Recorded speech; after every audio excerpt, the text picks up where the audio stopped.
नमस्कार दोस्तों, स्वागत है आपका आज के मुख्य समाचार में, जिसमें सबसे पहली बड़ी खबर में जिक्र बिहार के विधानसभा चुनाव का, जहां पर हसनपुर में तेज प्रताप की रैली में तेजस्वी ने दिया नया नारा, चुपचाप लालटेन छाप। जी हाँ दोस्तों, चुपचाप लालटेन के छाप पर निशान लगाने की यहां पर अपील तेजस्वी यादव कर रहे हैं। इसी के साथ दूसरी बड़ी खबर में आपको बताएंगे कि अर्थव्यवस्था के साथ साथ लोकतंत्र को भी खोखला कर रही है मोदी सरकार, कांग्रेस पार्टी का जबरदस्त हमला। और तीसरी बड़ी खबर में जिक्र होगा कि कृषि कानूनों पर 300 किसान संगठनों की बैठक आज, और केंद्र के खिलाफ राष्ट्रीय आंदोलन की तैयारी। जी हाँ दोस्तों, मोदी सरकार के खिलाफ सड़क पर उतर सकते हैं किसान।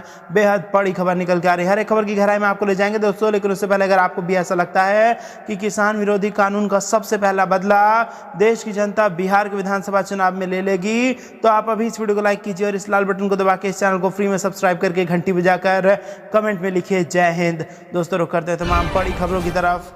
बिहार इलेक्शन, हसनपुर में तेज प्रताप की रैली में तेजस्वी ने दिया नया नारा, चुपचाप लालटेन छाप। जी हां दोस्तों, बिहार चुनाव के पहले चरण में चुनाव प्रचार के अंतिम दिन तेजस्वी यादव ने अपने बड़े भाई तेज प्रताप यादव के लिए चुनावी जनसभा की। इस दौरान उन्होंने एक नया नारा दिया। उन्होंने कहा, चुपचाप लालटेन छाप, इस बात को गांठ बांध लो और चुपचाप लालटेन पर बटन दबा दो। उन्होंने नीतीश कुमार पर हमला करते हुए कहा कि मुख्यमंत्री जी घबरा गए हैं, इसलिए वे अनाप शनाप बात कर रहे हैं। तेजस्वी ने 10 लाख नौकरी देने का वादा यहाँ भी दोहराया। तेजस्वी ने कहा कि हम तो तेज प्रताप के बड़े भाई हैं, वो हमें आशीर्वाद देते हैं और आप उन्हें आशीर्वाद दें। तेजस्वी ने हसनपुर में क्रिकेट स्टेडियम बनवाने का वादा भी किया। तेजस्वी ने पूछा, आप लोग चाहते हैं कि नहीं यहाँ IPL हो, अंतर्राष्ट्रीय मैच हो? पब्लिक ने कहा कि हाँ, तो वो बोले इस लालटेन पर बटन दबा देना। उन्होंने कहा, तेज प्रताप आपके सामने हैं, जो हैं आपके सामने हैं, सीधे साफ दिल के हैं। राजद नेता तेजस्वी यादव ने कहा कि सृजन घोटाले के सारे आरोपी खुलेआम घूम रहे हैं। राज्य के मुख्यमंत्री नीतीश कुमार ने आरोपियों को सजा नहीं दिलाई, बल्कि उसे संरक्षण देने का काम किया है।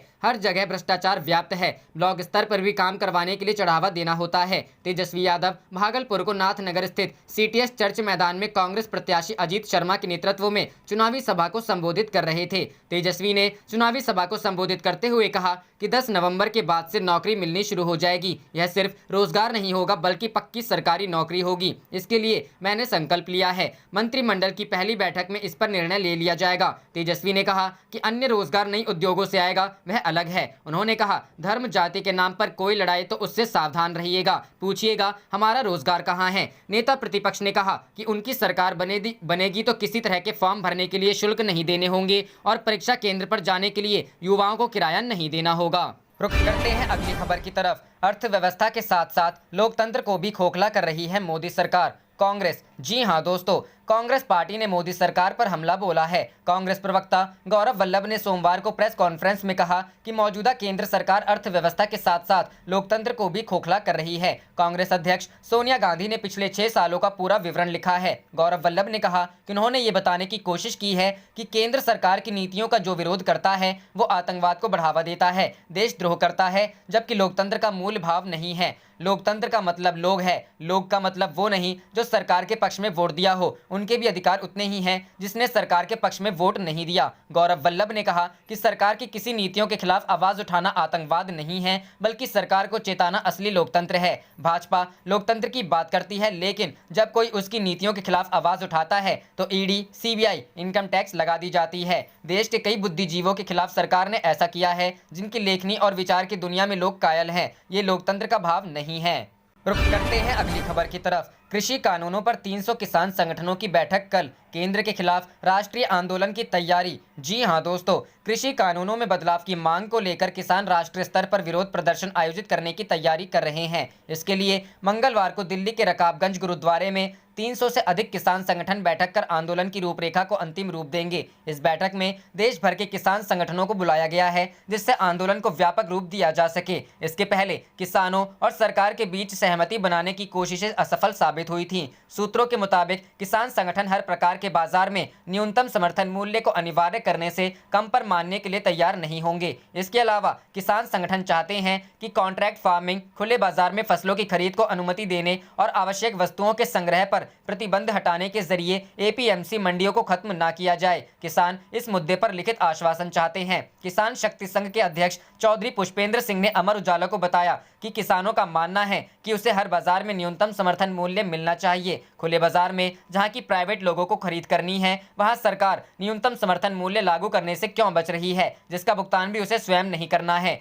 सरकार के ऐसे कदम उसकी सोच के प्रति किसानों के मन में शंका पैदा कर रहे हैं। उन्होंने कहा कि कृषि कार्यों में बिजली एक बड़ी लागत होती है। कई राज्य इसे किसानों को मुफ्त उपलब्ध कराते हैं, लेकिन किसानों को आशंका है कि केंद्र के नए प्रस्तावों के कानून बनने के बाद कोई राज्य किसानों को मुफ्त बिजली नहीं दे पाएगा। इससे उनका कृषि घाटा और बढ़ेगा। किसान इस विवादित प्रस्ताव का विरोध कर रहे हैं। जानकारी के मुताबिक बैठक में हर किसान संगठन से अधिकतम 2 प्रतिनिधियों को बुलाया गया है, जिससे कोरोना संक्रमण के खतरे के बीच कम से कम संख्या में सुरक्षा के उपाय अपनाते हुए बैठक को पूर्ण किया जा सके। बैठक के दौरान मास्क पहनने को अनिवार्य किया गया है।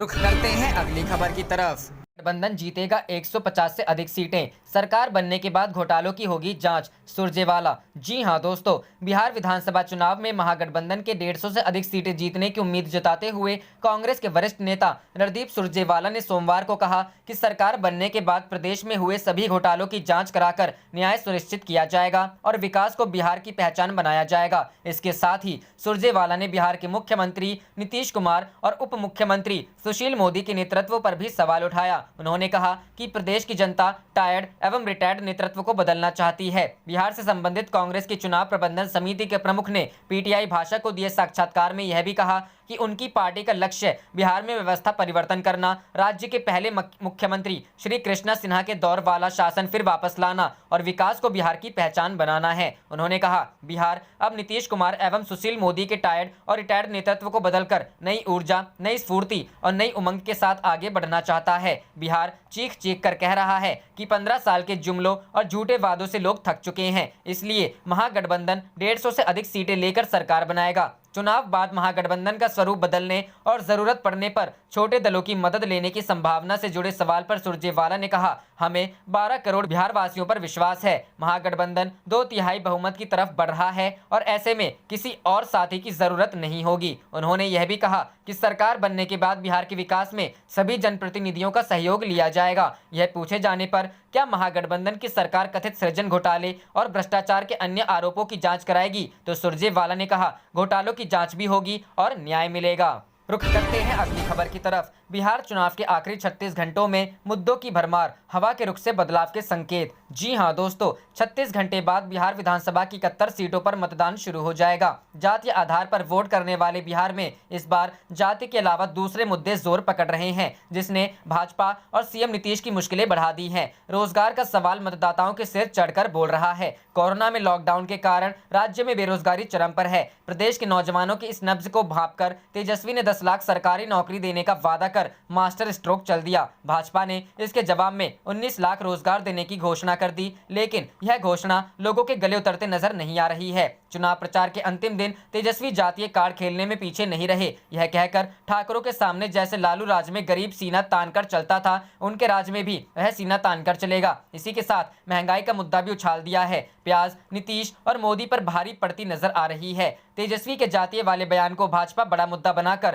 तेजस्वी पर हमलावर है। दूसरी तरफ नीतीश लालू के जंगल राज की याद दिलाकर तेजस्वी पर आक्रामक हमला कर रहे हैं। इसके बीच रामविलास पासवान के बेटे चिराग पूरी ताकत से नीतीश का खेल बिगाड़ने में जुटे हैं। शराबबंदी में माफिया को संरक्षण देने का गंभीर आरोप लगाकर जेल भेजने की भी बात कर रहे हैं। भाजपा चिराग को वोट कटुआ बता रही है, लेकिन कोई सीधा हमला करने से बच रही है। माना जा रहा है कि भाजपा चुनाव बाद मौका पड़ते ही नीतीश को किनारे लगाकर चिराग को गले लगा लेगी, परंतु यह इस बात पर निर्भर करेगा कि भाजपा अपने दम पर कितनी सीटें जीतती है। पहले चरण के मतदान से 36 घंटे पहले हवा का रुख राज्य में बदलाव की तरफ इशारा कर रही है। बदलाव किसके पक्ष में होगा, यह चुनाव के परिणाम बताएंगे। रुख करते हैं अगली खबर की तरफ। सुरजेवाला ने दी जेपी नड्डा को चुनौती, कहा मुद्दों पर डिबेट करना है तो बताइए। जी हां दोस्तों, बिहार विधानसभा चुनाव के लिए सभी पार्टियां एक दूसरे पर आरोप लगाते हुए तीखे हमले कर रही हैं। ऐसे में विजयादशमी के मौके पर पीएम मोदी का पुतला जलाने पर बीजेपी के राष्ट्रीय अध्यक्ष जेपी नड्डा ने कांग्रेस और गांधी परिवार पर हमला किया था। अब इस हमले पर पलटवार करते हुए कांग्रेस के प्रवक्ता रणदीप सिंह सुरजेवाला ने भी जेपी नड्डा को देश के 6 मुद्दे गिनवाते हुए उन पर डिबेट करने की चुनौती दी है। कांग्रेस नेता रणदीप सिंह सुरजेवाला ने कहा है कि आदरणीय नड्डा जी, बिहार चुनाव में हार की बौखलाहट दिखाई दे रही है। आपकी विदाई 10 नवंबर को दिखाई दे रही है। ना भटकाइए, रोजगार, विकास, सुरक्षा, कृषि, शिक्षा, उद्योग के मुद्दों पर आइए। जब डिबेट करना है बताइए। प्रतीक्षा में रणदीप। रुख करते हैं अगली खबर की तरफ।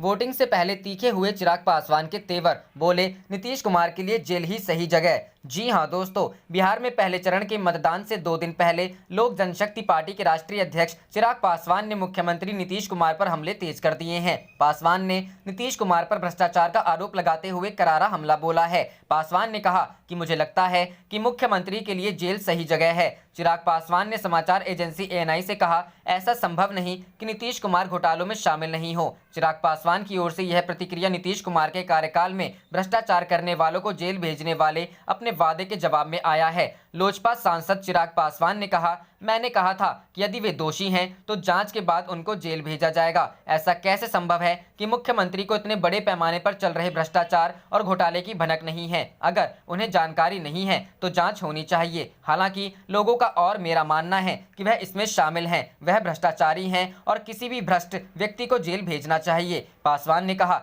किसी भी भ्रष्ट नेता को खुलेआम घूमने की इजाजत नहीं होनी चाहिए। नीतीश कुमार के लिए जेल ही सही जगह है। रुक करते हैं अगली खबर की तरफ। नहीं थम रहा NDA विधायकों का विरोध, लोगों ने पिछले 15 सालों का हिसाब मांगकर खदेड़ा। जी हां दोस्तों, इस बार विधानसभा चुनाव में विधायकों का विरोध होने का सिलसिला जारी है। ताज़ा मामला दरभंगा जिले का है, जहां कुशेश्वर स्थान विधानसभा क्षेत्र के विधायक और JDU उम्मीदवार शशि भूषण हजारी और दरभंगा शहरी विधानसभा क्षेत्र से 4 बार विधायक रह चुके भाजपा के संजय सरावगी के प्रति लोगों में काफी आक्रोश देखने को मिल रहा है। दरअसल JDU उम्मीदवार शशि भूषण हजारी रात में जनता के बीच पहुंचे थे, जहां उन्हें भारी आक्रोश झेलना पड़ा। पघारी गांव में वोट मांगने गए विधायक जी का वहां की जनता ने पोस्टर तक को फाड़ के अलग कर दिया। इतना ही नहीं, विधायक जी की गाड़ी को घेर लोग मुर्दाबाद के नारे के साथ साथ 10 सालों के काम का हिसाब मांगने लगे। वहीं कार्यकर्ता और नेताजी के साथ ग्रामीणों की धक्का मुक्की की भी खबर है। जब विधायक जी ने मामला हाथ से निकलता देखा तो वहां से उल्टे पैर वापस लौटने में ही अपनी भलाई समझी। वहीं दूसरी तरफ दरभंगा शहरी विधानसभा क्षेत्र से 4 बार विधायक रह चुके भाजपा के संजय सरावगी जब जनता के बीच पहुंचे तो जनता ने उनसे पिछले 15 सालों का हिसाब मांगा। मामला इतना बढ़ गया कि लोगों ने संजय सरावगी को खदेड़ दिया। जैसे ही संजय सरावगी पहुंचे तो लोगों ने निकम्मा विधायक नहीं चलेगा और गो बैक का जोर जोर से नारा लगाते हुए उन्हें उल्टे पैर लौटने पर मजबूर कर दिया।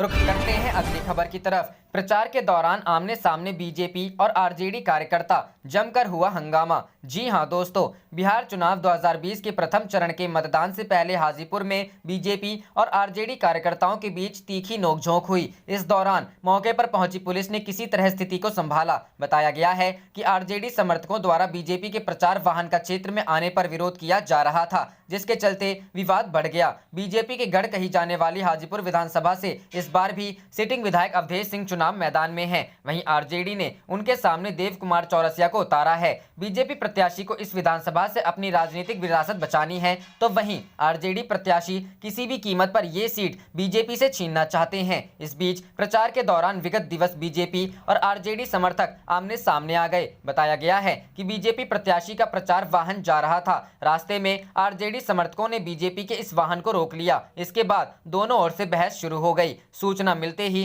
पुलिस मौके पर पहुंच गई। पुलिस ने किसी तरह स्थिति पर काबू पाया। वहीं इस मामले में बीजेपी प्रत्याशी का कहना है कि आरजेडी का तो ये इतिहास रहा है, वे सामान्य लोगों का डरा धमकाकर शासन करना चाहते हैं। वहीं आरजेडी प्रत्याशी ने कहा कि इस बारे में उन्हें कोई जानकारी नहीं है, ये उन्हें बदनाम करने की साजिश है। इस मामले में जिलाधिकारी वैशाली से बात की गई तो उन्होंने बताया कि इस बारे में किसी प्रकार की शिकायत नहीं मिली है। आप देख रहे थे आपका अपना चैनल जय हिंद जय भारत।